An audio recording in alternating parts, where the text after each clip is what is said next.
자, 우리 G7을 하는 목적이 무엇이라고 그랬어요? 복음운동의 결론이다. 결론. 자, 그래서 복음과 현장이 함께 가야 된다는 거. 두 번째는 자기 실현입니다.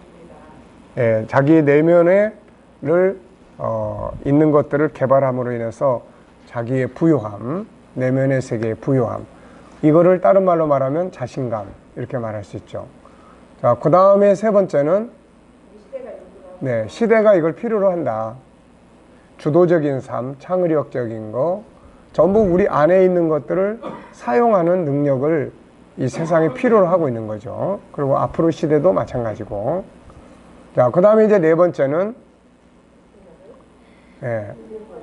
세상과 다리 역할을 할 수 있는 거죠. 세상과 다리 역할. 그래서 안 믿는 사람들이 이걸 통해서 복음 안에 들어올 수 있는 그런 연결고리, 이게 아주 중요합니다. 또 뭐 기존에 믿는 사람들도 역시 교회 안으로 다시 들어올 수 있는, 쉬었다가 다시 돌아오는 이런 것도 좋은 방법이에요. 상담이라든지 또 아이들 교육 문제라든지 또 이제 앞으로 우리가 진행하게 될 그런 굿 실버 라이프라든지 또 뭐 다양한 프로그램들이 이제 만들어지고 운영이 되면 이제 그냥 단순한 복음 운동만 가지는 것보다는 그런 걸 통해서 사람들이 연결고리를 이제 만들 수가 있는 거죠. 자, 그리고 그러면 이제 G7은 뭘 이야기하는 거죠? G7. G는 하나님의 가세약자예요. 그래서 하나님의 성품, 하나님의 형상. 하나님의 형상은 뭐죠? 하나님의 형상은 우리가 하나님의 형상으로 만들어졌는데 하나님의 형상은 뭘 이야기하는 거예요? 그거는 영혼을 말하는 거예요. 하나님은 영이시다. 그래서 하나님의 형상은 영을 말하는 거예요. 스피릿. 그러면 그 영혼 속에는 하나님의 특성들이 들어있죠. 하나님의 성품들.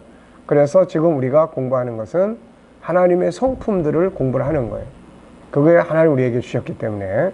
그래서 하나님께서 이것들을 가지고 뭐 하라고 주신 거예요? 세상을 다스려라. 그래서 G7은 하나님의 성품 5가지를 공부하고 그 성품을 적용하는 현장을 다루게 되고, 마지막 G7은 창조의 질서를 우리가 실현하는 이런 운동을 이제 하는 겁니다. 이게. 그리고 이제 그런 운동을 통해서 결국 창세기 1장 27절, 28절을 우리가 이제 실현하는 이런 삶을 살게 되는데, 이걸 통해서 이제 개인적으로는 세상을 다스리는 이런 이제 자신감, 능력 있는 삶을 살게 되고, 그걸 통해서 하나님의 영광을 나타내는 거고, 믿는 자들이 사회적 리더십을 갖게 되는 이제 이런 삶을 이제 만들어 가게 되는 거죠. 그래서 삶의 현장에서 기존의 부흥운동은 사람들이 그냥 힘들고 어려워서 와서 부르짖고 하나님 만나고 이런 차원이었지만, 이제는 그런 차원보다는 삶의 현장에서 누군가가 하나님의 성품을 가지고 좋은 리더십을 발휘할 때 그 사람을 통해서 영향력을 받을 수 있게 되고 복음을 들을 수 있는 기회가 만들어진다. 그래서 이제 그런 이제 목적을 가지고 우리가 하고 있습니다. 자, 그래서 G7의 목적, 그 다음에 G7의 내용. 그러니까 G7은 우리 내면의 세계에 있는 하나님의 성품을 키워나가는 훈련을 하는 거예요. 이걸 가지고 활용하고 적용하고 다스려가는 그런 일들을 이제 하는 겁니다. 자, 그리고 이제 우리가 이제 G7을 하면서 G7의 첫 번째는 이제 유일성에서 나오는 성품 3가지 우리가 다뤘어요. 그 첫 번째는 뭐였습니까? 존귀함이에요. 그래서 그 존귀함에서 우리가 꼭 기억해야 될 것은 2가지였다. 그래서 존귀함의 의미 12가지. 기억나십니까? 이제 이건 기억을 하셔야 돼요. 첫째는 존귀한 가치를 인식하고, 두 번째는 감사하고, 세 번째는 예의를 지키고, 네 번째는 인정하고, 5번째는 연구 이해, 6번째는 소중히 여기고, 7번째는 칭찬하고 높이고, 칭찬 높여주고 이제 그런 거. 자랑하고. 8번째는 아끼고 보호하고 치료하고 이제 자유케 하고 이런 거예요. 그 다음에 9번째는 배려하고 격려하고 기다려주고, 10번째는 개발해주고 좋은 점을 찾아서 장점을 찾아서 개발해주고, 11번째는 성실하게 최선을 다해 성실하게 활용해주고 사용하는 거예요. 12번째는 올바르게 사용하는 거예요. 자, 그 다음에 비슷하지만은 자기를 자존감을 높이고 그 다음에 자기를 치유하기 위한 14가지의 이제 요소. 첫째는 역시 존귀한 가치를 인정하고, 두 번째는 인사, 자기하고 대화를 시작하는 거예요. 자기를 인정하는 거예요. 그 다음에 언어 사용하고, 네 번째는 존귀한 삶을 사는 거죠.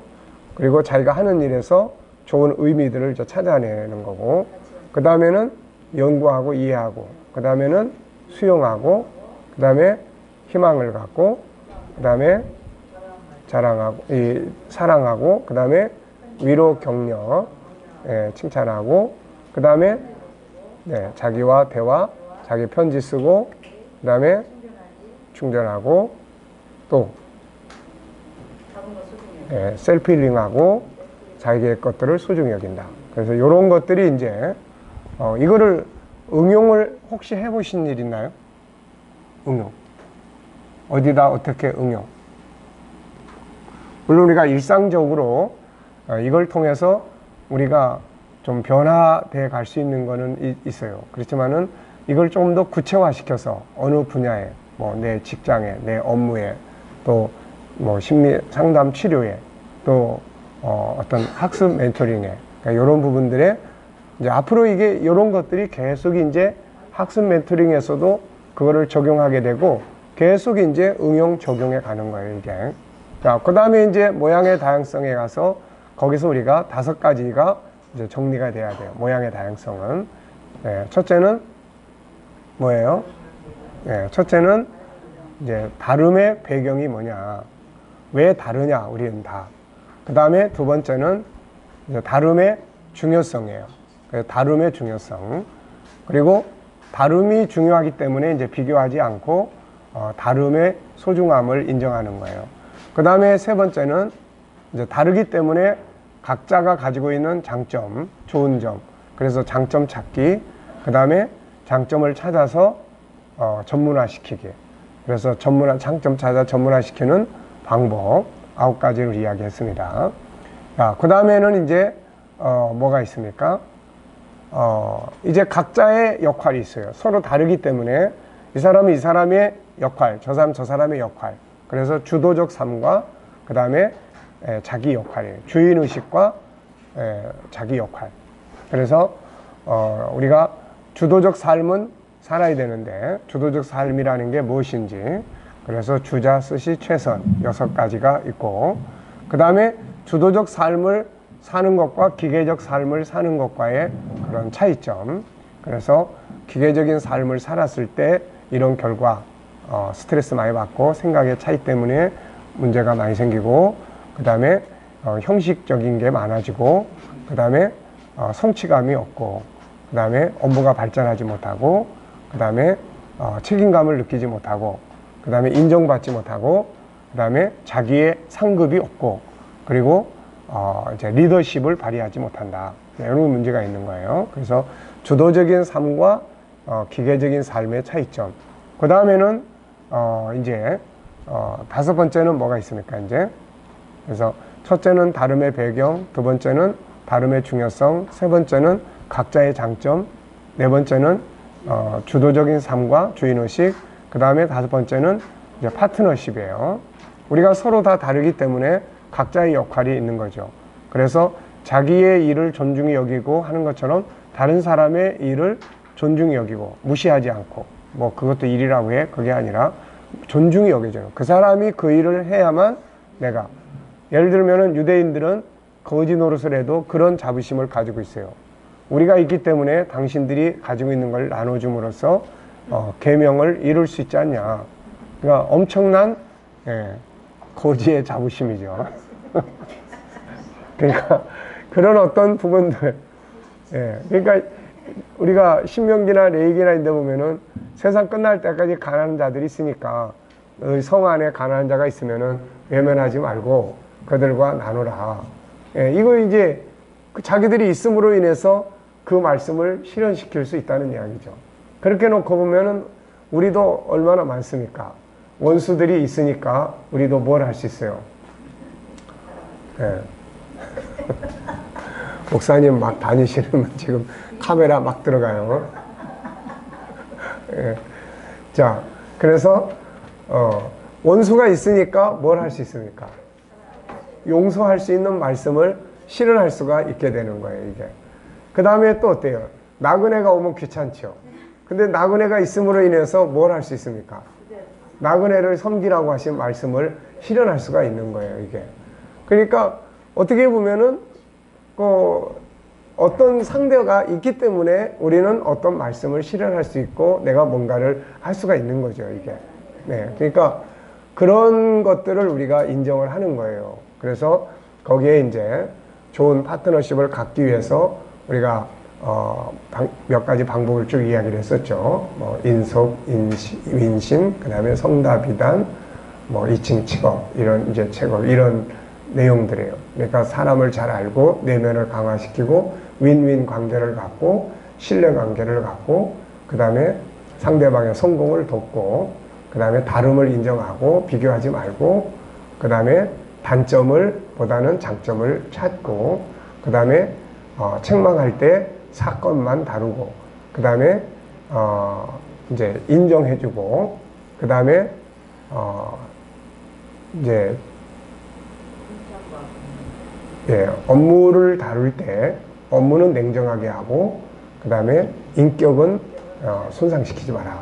이런 것들이 이제 바로 좋은 인간관계를 갖는 방법들이에요. 자, 그 다음에 이제 세 번째에서 우리가 뭐 했습니까? 재능. 이제 앞으로 재능에 대해서는 우리가 한 번 더 다루게 될 시간이 아마 올 거예요. 그래서 우리가 이렇게 재능, 그래서 재능의 이제 내용 다양성인데 거기에서 이제 우리가 다룬 것들이 뭐예요? 7가지의 원에 대한 이야기를 했었죠. 예, 첫 번째 맨 중앙에는 뭐가 있습니까? 예, 재능의 배경. 우리가 왜 재능이 있느냐? 이유는 뭐예요? 우리가 하나님이 우리 아버지시기 때문에 우리가 다 능력이 있다. 그 다음에 이제 두 번째 원에서는 재능의 구분. 그래서 3가지 재능. 하나는 뭐예요? 영성 재능, SQ. 두 번째는 감성 재능, EQ. 세 번째는 지적 재능, IQ예요. 그래서 우리가 보통 학교에서 공부시키는 거는 다 지적 재능이에요. 그래서 지적 재능이 천재성을 가지고 있는데 사회생활에서 실패를 해요. 자, 지난번에 우리 이야기했죠. 교육이라는 게 뭐라고 이야기했습니까? 교육. 자, 교육. 네. 아이들을 학습 멘토링을 하고 부모들에게 부모 교실에서 이제 그걸 좀 많이 다룹니다. 그래서 부모들이 우선 교육에 대한 이해를 해야 돼요. 교육이 뭔가. 자, 교육이라고 하는 것은 사전에서 정의를 해놓은 걸 보면은 교육은 뭡니까? 사회생활을 하기 위해서 필요한 지식, 기술, 인성, 체력, 이것을 교육하는 것이다. 이렇게 이제 돼 있어요. 그러니까 지식, 요거는 학교에서 공부하는 거죠. 그 다음에 그것만 해가지고 안 돼. 기술이 있어야 돼, 기술. 지금 우리의 교육이 학문과 지식과 기술이 서로 달라. 같이 안 가.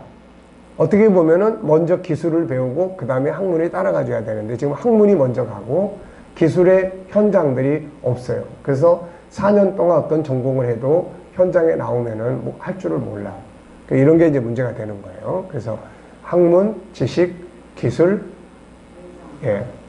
이 학문과 기술은 지적 재능에 속한 거예요. 그런데 인간관계에 대한 인성이나 이런 게 안 좋아. 그러니까 사회생활 못 하는 거예요. 사회에 가서 해를 끼쳐.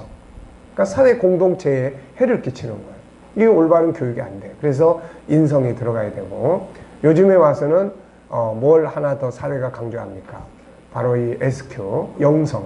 그래서 우리가 영성 재능은 하나는 종교적인 거예요. 근데 사회에서는 종교적인 거는 이야기를 안 하죠.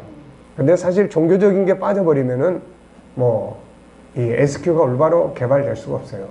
그래서 하나님과의 관계, 종교적인 거, 그 다음에 자기 정체성. 그 다음에 세 번째는 올바른 가치 추구.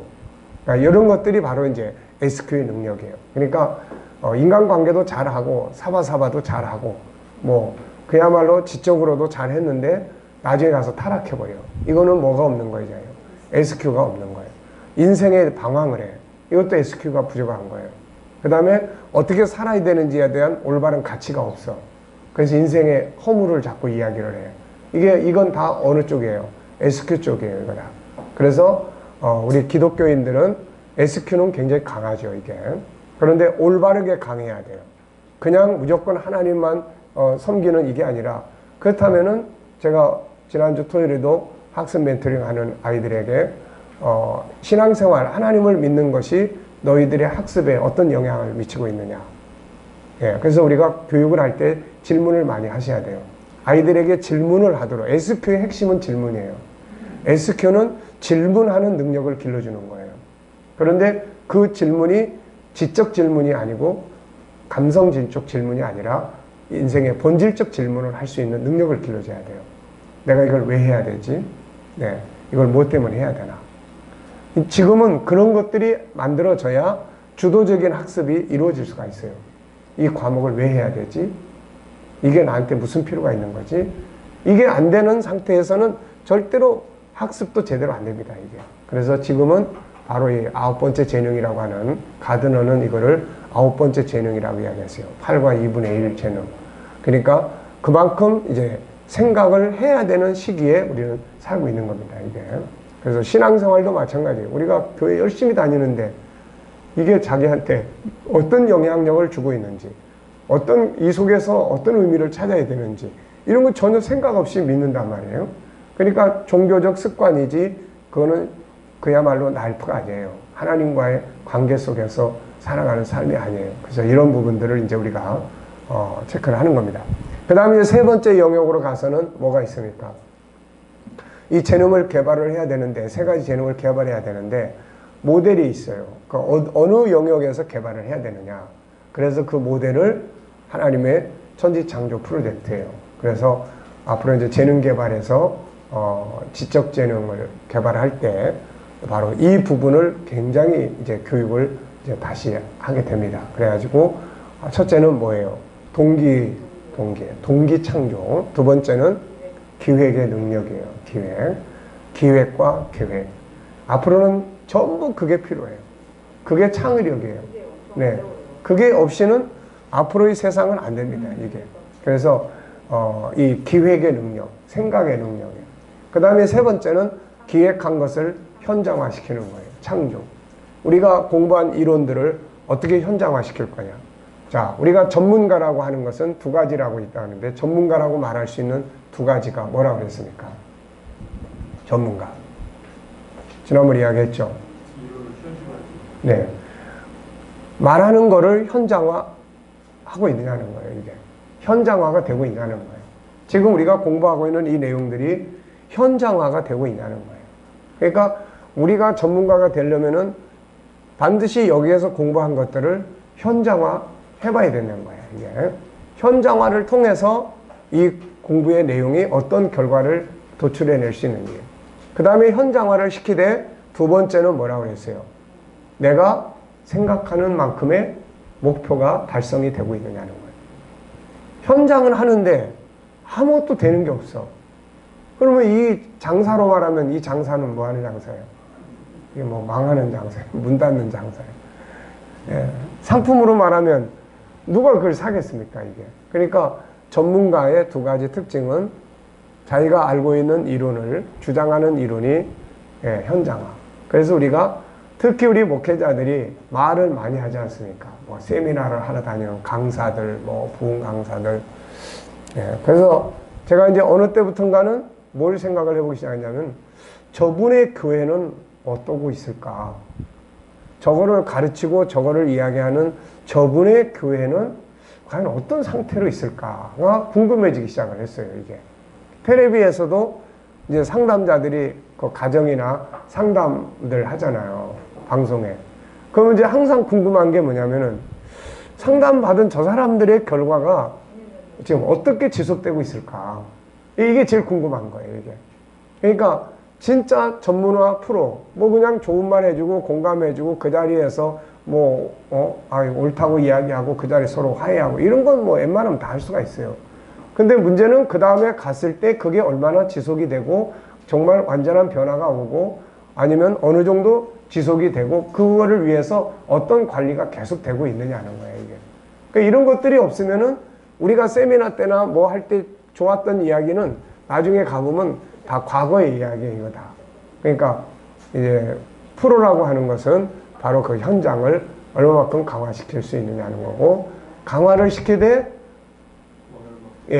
이거를 내가 추구한 목적이 있을 거 아니에요. 이거를 하려고 하는 목적, 과연 그 목적이 어느 정도 이루어지고 있느냐. 나 혼자만 좋다고 그러면은 그거는 안 되는 거고, 그래서 이제 전문가는 그 두 가지가 이제 만들어질 수 있어야 된다. 그러니까 참 얼마나 많은 노력, 시행착오가 있겠습니까, 이게. 현장에 해보니까 안 돼. 이렇게 하면 될 줄 알았는데 또 안 돼. 또 가다 보니까 뭔가 한 번은 되는데 그 다음에 또 안 돼. 나를 통해서는 되는데 그 다음 사람이 또 이야기할 때는 안 돼. 뭐 예를 들어서 내가 교육을 할 땐 되는데 이게 이 밑에 우리 부교육자들이 교육을 하면 안 돼. 이러면 안 되는 거예요, 이게. 그래서 그런 것들을 이제 교육하면서 제가 유심히 이제 보고 있는 거죠. 내가 안 하고 우리 부교육자들이 하는데 된다. 이번 이제 되는 거야, 일단. 그 다음에 더 발전을 하려면은 이걸 공부한 성도가, 지도자가 누군가한테 이거 진짜 좋아, 이거 한번 해보자 해가지고 했는데 좋은 결과가 나왔어. 이러면 이제 이거는 잘 되는 거예요, 이게. 그러니까 우리가 이제 그런 방향으로 전문성을 이제 갈 수 있어야 된다는 겁니다.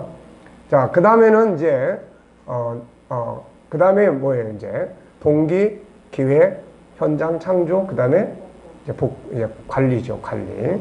그래서 결국은 모든 건 다 관리예요.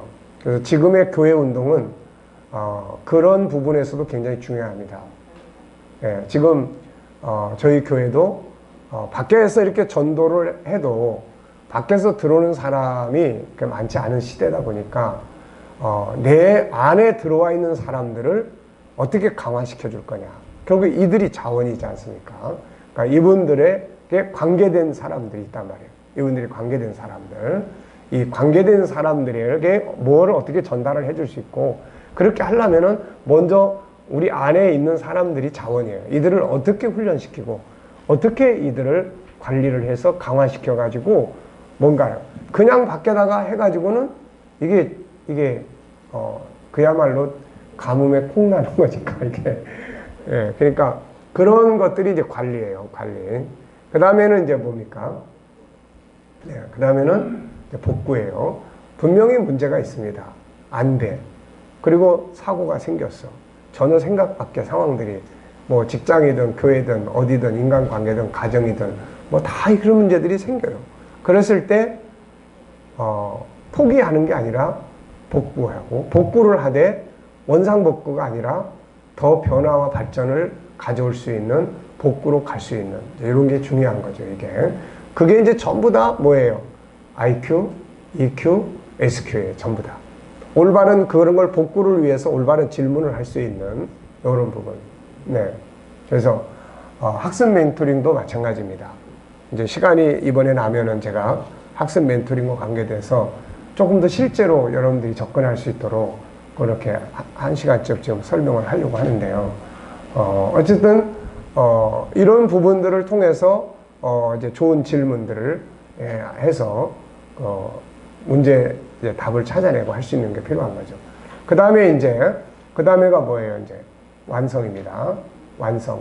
시작한 일을 완성해보는, 완성을 해보면서 그 안에서 새로운 출발점이 만들어질 수 있는 이런 게 되는 거죠. 그 다음에는 뭐가 필요합니까? 이제 궁극적인 목적이에요.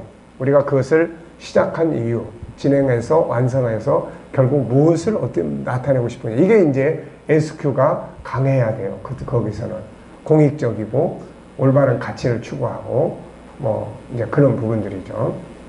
그래서 전에도 이야기했습니다만은 워렌 버핏 같은 사람, 자기가 가진 재산의 99%를 그 빌 게이츠 재단에 기부하고, 그러면서 이 사람은 이제 그래서 그 SQ와 관계된 책을 보면 그 사람의 가치관에 대해서 이야기들을 해놨어요. 그래서 이 사람은 자기 이런 이야기를 했어요.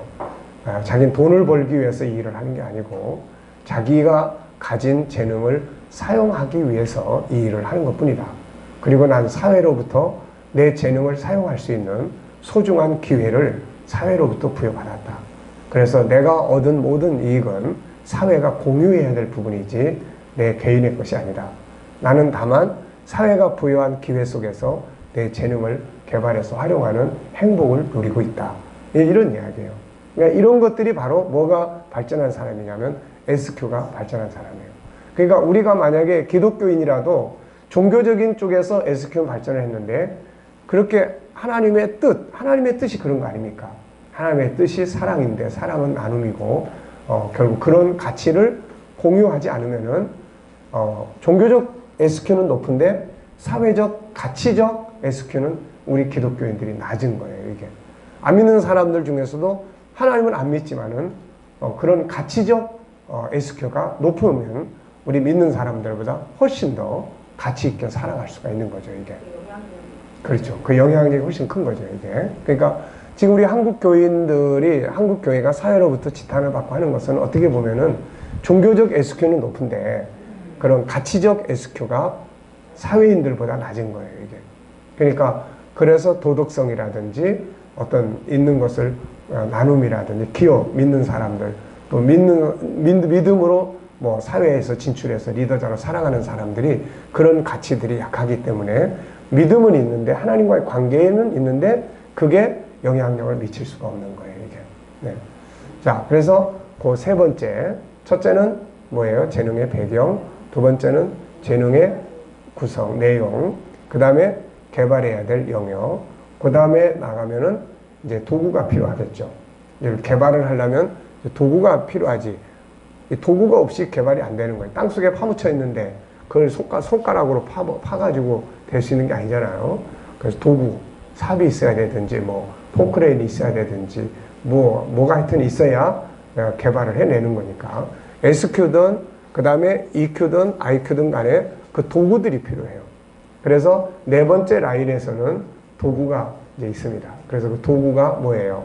교육, 정보, 뭐 멘토링, 또 그 다음에 여행, 경험, 뭐 이런 부분들이 이제 있고, 그 다음에는 호기심과 질문이에요. 그래서 질문을 잘 가르쳐야 됩니다. 하여튼 질문이에요. SQ도 질문이고, 지적도 질문이고, 또 감성도 질문이에요. 그러니까 질문의 능력을 가지면은, 그래서 여러분들이 아이들과 우리가 이제 이런 마음교실이나 학습 멘토링 하게 되면은, 저도 이제 끝나고 나면은 꼭 2가지 이상 질문을 하라고 해요. 2가지 이상. 정 질문할 게 없으면 어떤 아이는 목사님 제가 난 아이도 교육 좀 시켜주실래요? 뭐 이런 것들 하든지 그랬더니요 그 동생이 하는 말이 그러면 그때는 목사님 천국에 가 계시면 어떻게 교육을 받을 수 있죠? 네가 천국까지 오면 되지 않을까? 네 자손이 그러니까 쓸데없는 질문이지만은 그러나 굉장히 그게 생각을 많이 하는 그런 질문들이죠. 이제 지난번에 이제 절제에 대해서 다니엘 학습법에서 절제에 대해서 이야기를 했는데 얘가 끝나고 나서 목사님은 절제를 잘 하십니까? 이렇게 물어본 거예요. 네, 그래서 항상 우리가 코칭을 익숙하게 하면 그런 질문을 들었을 때 내가 설명을 안 합니다. 그래, 네가 생각할 때 어떨 것 같아? 그럼 지가 대답을 해요. 이제 제가 생각할 때는 쉬운 거는 절제를 잘 하실 것 같고 어려운 거는 잘 안 하실 것 같고 네. 그래 맞아. 그러니까 보통 이제 아이들한테 네가 네 생각은 어때? 라고 물어보면 네가 해결 방법을 한번 생각을 해봐. 그래 찾아갖고 와봐. 그래서 이제 학습 멘토링 하면서 자기가 부족한 그래서 뭐 습관을 바꿔야 될 절제를 해야 될 영역들이 어떤 아이는 아침에 영화를 보는데 그 영화를 어떻게 좀 절제할 수 있을까요? 그 다음에 또 한 아이는 엄마가 밖에 나가면은 그 빈 시간에 스마트폰을 너무 많이 하는데 이거를 어떻게 절제를 하고 싶은데요. 또 한 아이는 새 아이가 하는데 한 아이는 자기는 사람들 앞에 자신 있게 말을 못 하는데 이걸 어떻게 바꿔볼 수 있을지. 그러니까 이제 이런 이야기를 해요. 그래서 이제 그러면 너희들이 일단 너는 엄마가 밖에 나가시고 없는 기간 동안, 시간 동안에 대체할 수 있는 게 뭔지, 대체할 수 있는 걸 한번 생각을 해볼래? 그래서 가지고 와서 다음 시간에 한번 우리 나눠보자. 그러니까 결국은 영화 보는 아이한테는 너는 이제 그 영화를 통해서 배우는 게 무엇인지, 얻는 게 무엇인지를 한번 체크해보고, 그 영화를 통해서 배우는 게 없다면은 그 시간대에 다른 것을 유용할 수 있는 것은 뭐가 있겠는지 한번 자원을 찾아봐. 그러니까 결국은 나는 이제 뭐 하는 거예요? 예, 엄마 나갔을 때 뭐 이렇게 해 저렇게 이게 아니고 네가 한번 찾아보지 않겠냐? 네가 방법을 한번 생각을 해보지 않을래? 다음 시간에 와서 같이 우리 한번 나눠보자. 그럼 결국 지가 이제 방법을 생각을 하겠죠, 이제. 그래서 그런 이제 부분들이, 그래서 질문의 능력을 강화하는 것이 굉장히 중요합니다. 그래서 뭐를 하더라도 꼭 질문해봐. 질문할 게 뭐 있어? 질문을 안 하면은 이제 이게 발전이 안 돼요. 뭐든지 다. 그래서 호기심과 질문의 능력이 얼마나. 같이 밥을 먹어도 어떻게 이걸 더 맛있게 만들 수 있을까? 만약에 아이들이 이걸 생각한다면은 발전할 수 있는 거죠, 이게. 그래서 이제 그런 부분들. 그 다음에는 이제 뭐가 있습니까? 합체시키는 거. 다른 사람의 아이디어를 내가 보고 독서를 하고 해서 합체시키는 거예요. 그 다음에는 뭐가 있습니까, 이제? 그 다음에는 이제 목표를 세워야 돼요. 내가 여기서 저기까지 뛰어가겠다. 여기서 저 산까지 올라가겠다. 그러면 이제 올라가는데 뭐가 부족한 것이 뭐가 있을까? 그래서 목표를 세워야 돼요. 목표를 세우려고 그러니까 뭐가 필요합니까? 정체성이 있어야 돼요. 내가 지금 하고 있는 일이 뭐지? 내 직분이 뭐야? 내 직책이 뭐야?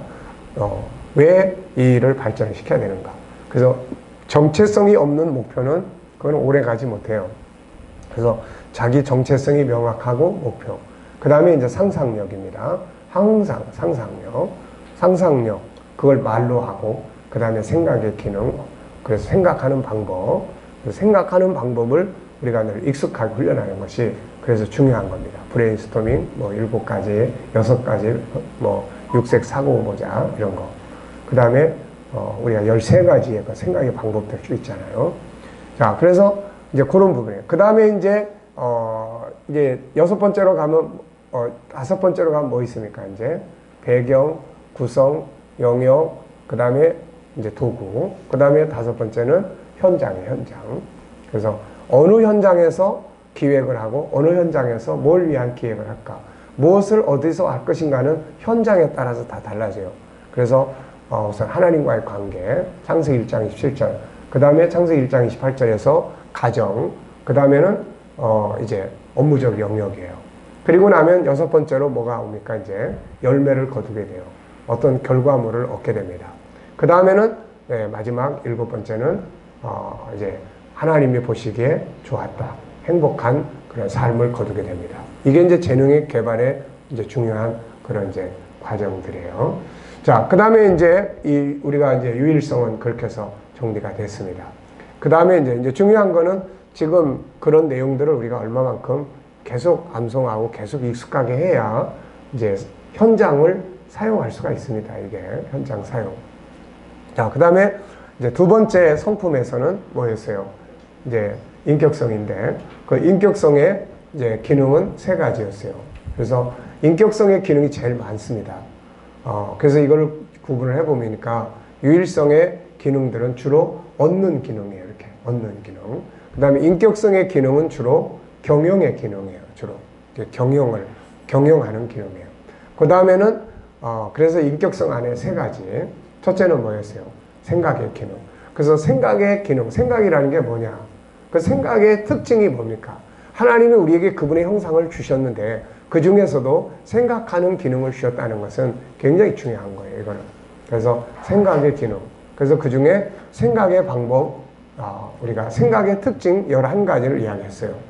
자, 첫째는 천재적 재능, 둘째 정보, 셋째 5가지 성품, 넷째 시간 공간 초월하고, 5째 창조적 기능, 6째 아이디어, 그 다음 7째 메모리 기능, 8번째 행복과 불행, 그 다음 9번째 답을 찾고 10번째 다스려야 되고 11번째 하나 더 추가했어요. 뭐였습니까?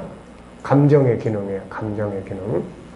그래서 감정이라는 건 결국 생각 속에서 만들어지는 하나의 어떤 느낌이에요. 그래서 이 감정의 기능을 거기에 넣어서 총 11개의 특징을 이제 지금 구성을 했습니다.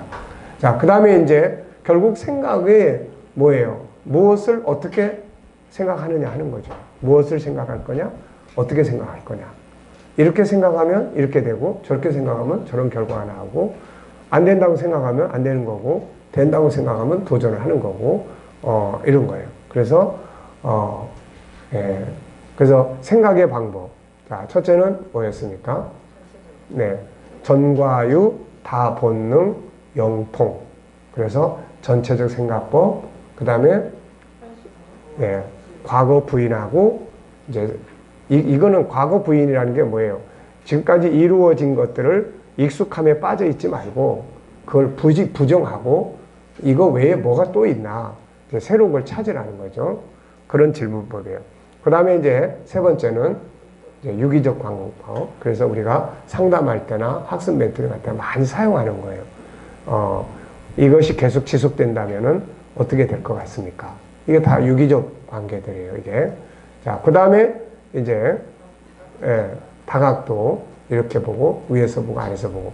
그 다음에, 본능. 이거는 질문에 의한, 본질적 생각법은 질문에 의한 생각법이에요.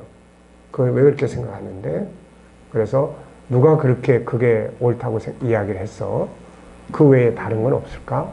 어떻게 생각하는데? 그래서 자꾸 본인이 답을 찾아가게 하는 거예요.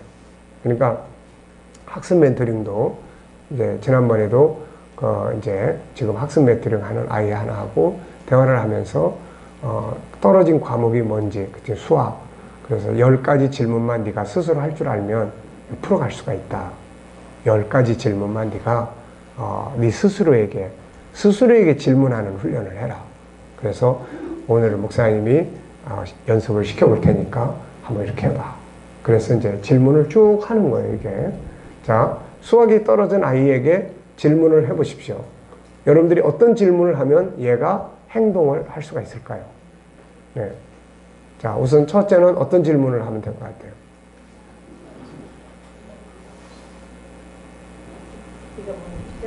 죽을래, 살래?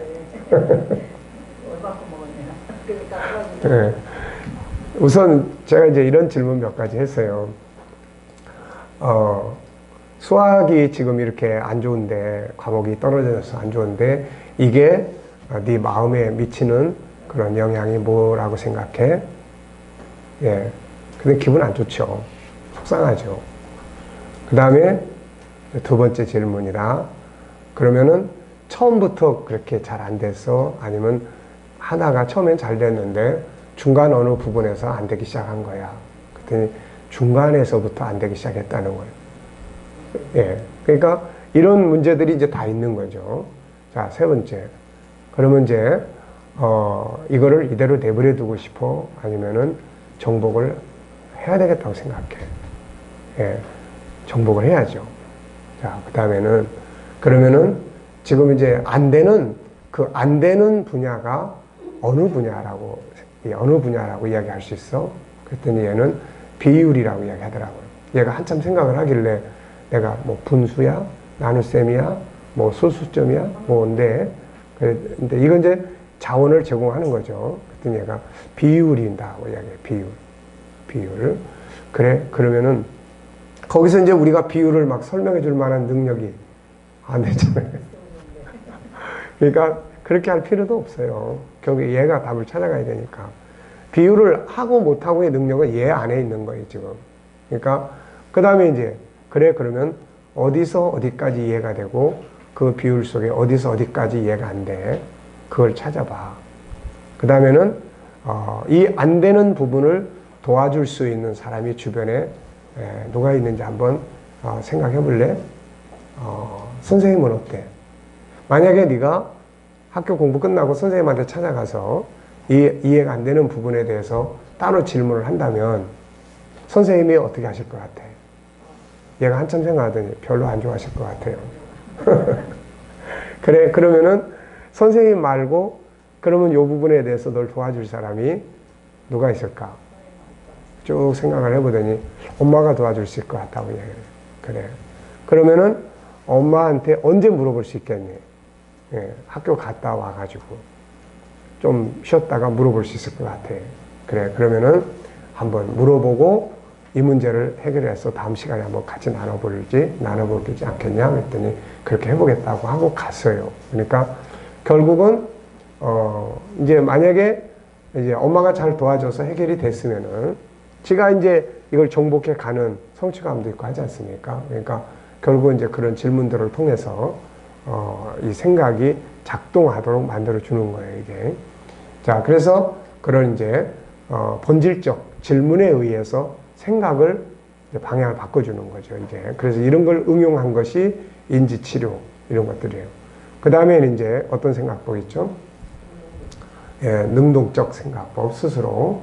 그 다음에 예, 영적인 하나님의 관점에서 천국의 관점에서 생각해보는 거고, 그 다음에는 이제 예, 뭐예요? 브레인스토밍. 그 다음에 뭐 육색 사고보자. 그 다음에 네, 또 게스탈트, 주제 바꾸기, 뭐 이제 예, 통합적. 그러니까 이런 방법들을 우리가 이제 이렇게 응용을 해야 됩니다, 이게.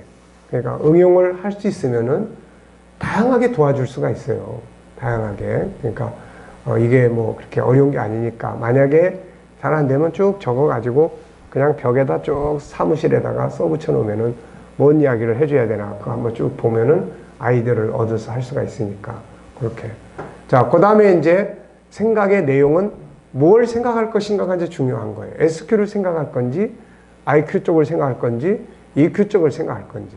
생각은 하라고 했는데 뭘 생각해야 될지 모르겠어요. 이러면은 이제 안 되겠죠. 그래서 거기에 이제 한 20여 가지 생각의 방법들 쭉, 내용들을 쭉 이야기를 했어요. 그래서 어떤 사람은 이런 생각을 하는 것이 지금 도움이 될 수가 있어요. 어떤 사람은 저런 생각. 아이들한테는 이런 생각. 왜 이것을 해야 된다고 생각하는지 한번 생각을 해와봐. 왜 이걸 해야 되는지. 질문을 주고 그걸 대해서 생각을 해보라 그러면 얘는 계속 이제 그 생각을 해요. 그냥. 왜 해야 되지, 이걸? 하기 싫어 죽겠는데 이거 왜 해야 되는 거야, 이거? 예. 그러니까 우리 생각의 기능 속에는 어떤 질문과 재료를 넣어주느냐에 따라서 거기에 따라서 이제 필요한 것들을 이제 끌어내 주는 겁니다, 이게. 자, 그 다음에 이제 두 번째 인격성의 영역은 뭐예요? 자유입니다. 자유. 그래서 여기서 이제 억압, 치유, 뭐 이런 것들이 이루어졌죠. 그래서 우리를 억압하는 15가지의 요소, 죄, 염, 경습 중 쭉 있죠. 그 다음에 이거를 이제 자유케 하는 이제 기능, 뭐였습니까? 자유케 하는 기능 10가지. 첫째는 정체, 뭐가 억압을 하고 있는지, 도대체 내가 뭐 때문에 이 뭐가 억압을 하고 있는지를 찾아내는 생각 방법을 뭐라고 이야기해요? 게시탈트 생각법. 이제 중요한 걸 찾아내는 거예요. 예, 중요한 걸 찾아내서 그거를 이제 그 다음에 두 번째는 분석. 네, 분석을 위해서 몇 차까지 하라고 그랬습니까? 1차, 2차, 3차. 1차는 지금 현장 어떤 일 때문에 그러는지, 두 번째는 그 원인을 제공한 사람이 어떤 사람인지, 세 번째는 그 부모가, 그 가족, 그가 살아온 그 가족들의 성향이 어떤지 이걸 분석하고, 그 다음에 이제 애들의 학습법도 마찬가지예요. 그래서 애들의 학습법도 역시 이제 그런 이제 분석이 필요합니다. 이게 뭐 이제 실행 계획에 대한 분석도 필요하고, 뭐 경계선에 대한 분석도 필요하고, 또 뭐 이제 어느 영역까지 이해가 되고 아니 전부 다 분석이에요, 이게. 그래서 분석의 능력, 이건 모든 곳에서 다 사용이 됩니다. 자, 그래서 이제 그런 부분들을 이제 하고, 그 다음에 이제 세 번째는 뭐예요? 정체, 분석, 그 다음에 의지를 이제 만들어야 되겠죠. 의지가 없으면 안 되니까. 그래서 의지를 일깨우기 위해서 뭐가 필요해요? 이것이 지금 내 삶 속에서 미치는 영향력이 무엇인지, 그 다음에 두 번째는 이대로 가면은 어떻게 되는지, 그 다음에 세 번째는 어떻게 하고 싶은지, 그 다음에 이제 네 번째는 뭘 합니까? 이제 목표를 이제 세우는 거죠. 자, 그러면 이제 우리가 이거를 내버려 둘 수 없다. 정복하자. 이걸 정복하기 위해서 그 다음에 이제 뭐가 필요해요? 자원을 이제 쭉 도울 수 있는 자원, 뭐 기도할 수 있는 자원, 먼 자원 뭐 다 찾아내는 거예요. 그 다음에 이제 선포하고 행동하기 전에 실행 계획을 짜야 되겠죠. 실행 계획, 점검 계획, 그걸 이제 쭉 짜요. 목표만 세워서 그러면 열심히 해봐. 이래버리면 이제 안 되죠. 그래서 코칭은 어떤 거 하나를 구체화시켜 나가기 위한 프로그램이에요, 이게. 자, 그래서 그런 다음에 이제 선포하고, 그래, 실행하고, 그 다음에 점검하고, 이제 수정 보완하고, 그 다음에 이제 목표가 달성이 되면 이제 새로운 비전을 만들고, 그때 이제 그 중에서 뭘 해야 돼요? 잘하는 부분을 찾아서 계속 강화시켜 주는 거죠. 자, 이렇게 해서 이제 우리가 이제 그런 이제 자유에 대한, 그리고 이제 심리 치료에 대해서는 우리가 이제 심리 치료 1, 2, 3, 4. 자, 심리 치료에서 G7 심리학과 일반 사회적 심리학의 차이점이 뭡니까? G7 심리학과 우리는 지금 G7은 새로운 심리학을 꺼내놓은 거예요, 지금. 새로운 심리학을. 수많은 심리학 중에 G7 심리학이 하나 또 탄생을 한 거예요, 세상에. 그러니까 이 G7 심리학과 세상의 심리학의 차이점. 자, G7 심리학은 안에 있는 것이 뭔지를 알고 다루는 것이고, 일반 심리학은 나타나는 본능을 연구하고 임상하고 통계해서 그것을 중심으로 다루는 심리학이에요. 근본적인 건 이 차이가 있는 거예요. 그 다음에 우리가 심리학에서 심리의 질병을 우리는 어떻게 봅니까? G7에서는 심리의 질병이 원인이 뭐예요? 네. 근본적인 원인은 창세기 3장 현실적 원인이 있고 태어나서 성장해 나가면서, 그리고 원인은 뭐예요? 바로 창세기 1장 27절에 하나님의 성품이 가지고 있는 본능이 있죠, 본능. 그 본능대로 살면 기쁘는 거예요. 그런데 장애 요인에 의해서 그 본능대로 살 수가 없어요. 거기서 이제 속이 답답하고 속상하고 화가 나고 상처가 되고, 그래서 그게 이제 G7에서 이야기하는 심리 질병의 원인이에요. 그럼 우리는 치유의 방법은 뭐예요? 치유의 방법은 우리 안에 있는 하나님의 성품을 다시 찾아서 살아가도록 도와주는 거예요. 무시당하고 있으면 존귀하게 인정할 수 있도록 하고, 이럴 때 중요한 것이 딴 사람의 무시를 해결하기는 쉽지가 않아요. 그 상대방을 고치기 전에는. 그래서 먼저 해야 되는 것이 자기 자존감, 자기 존중함을 키우는 능력을 길러줘야 돼요, 이런 거. 그래서 또 재능 개발, 장점 개발, 이런 것들. 그래서 이 하나님의 성품 하나하나를 가지고 이제 우리는 다 그걸 가지고 이 사람의 상태를 체크하는 거예요. 그걸 가지고. 그래서 그걸 통해서 결국은 이제 우리가 병원에 가면 의사 선생님들이 진단을 할 때 그분들이 배운 지식과 학문, 경험, 임상을 통해서 진단을 하지 않습니까, 이게. 그러니까 우리도 똑같은 거예요.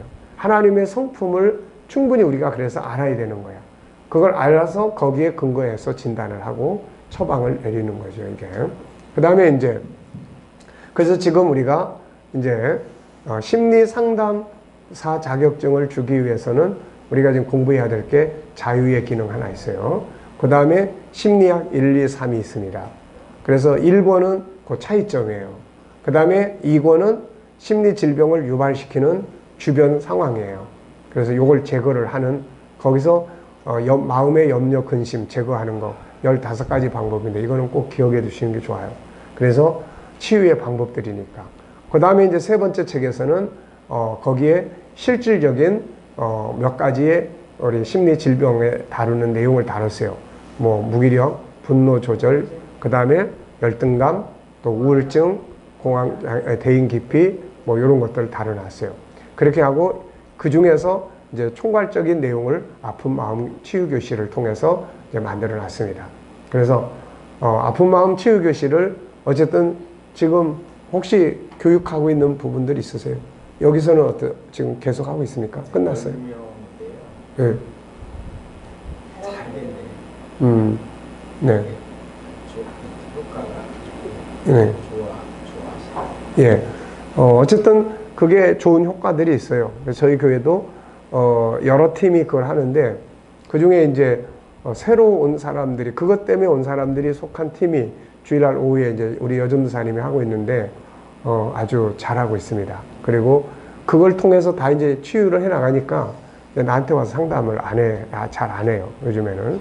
그래서 그런 것들을 통해서 자기들이 그래서 뭐 아주 얼굴들도 다 밝아졌고 그리고 이제 중간에 소감문을 전도사님이 받아왔는데 보니까 아주 다 좋아지고 있어요. 그러니까 그런 것들을 통해서 이제 그런 속에까지 들어와 주기만 하면은 그 사람은 괜찮아질 수가 있어요.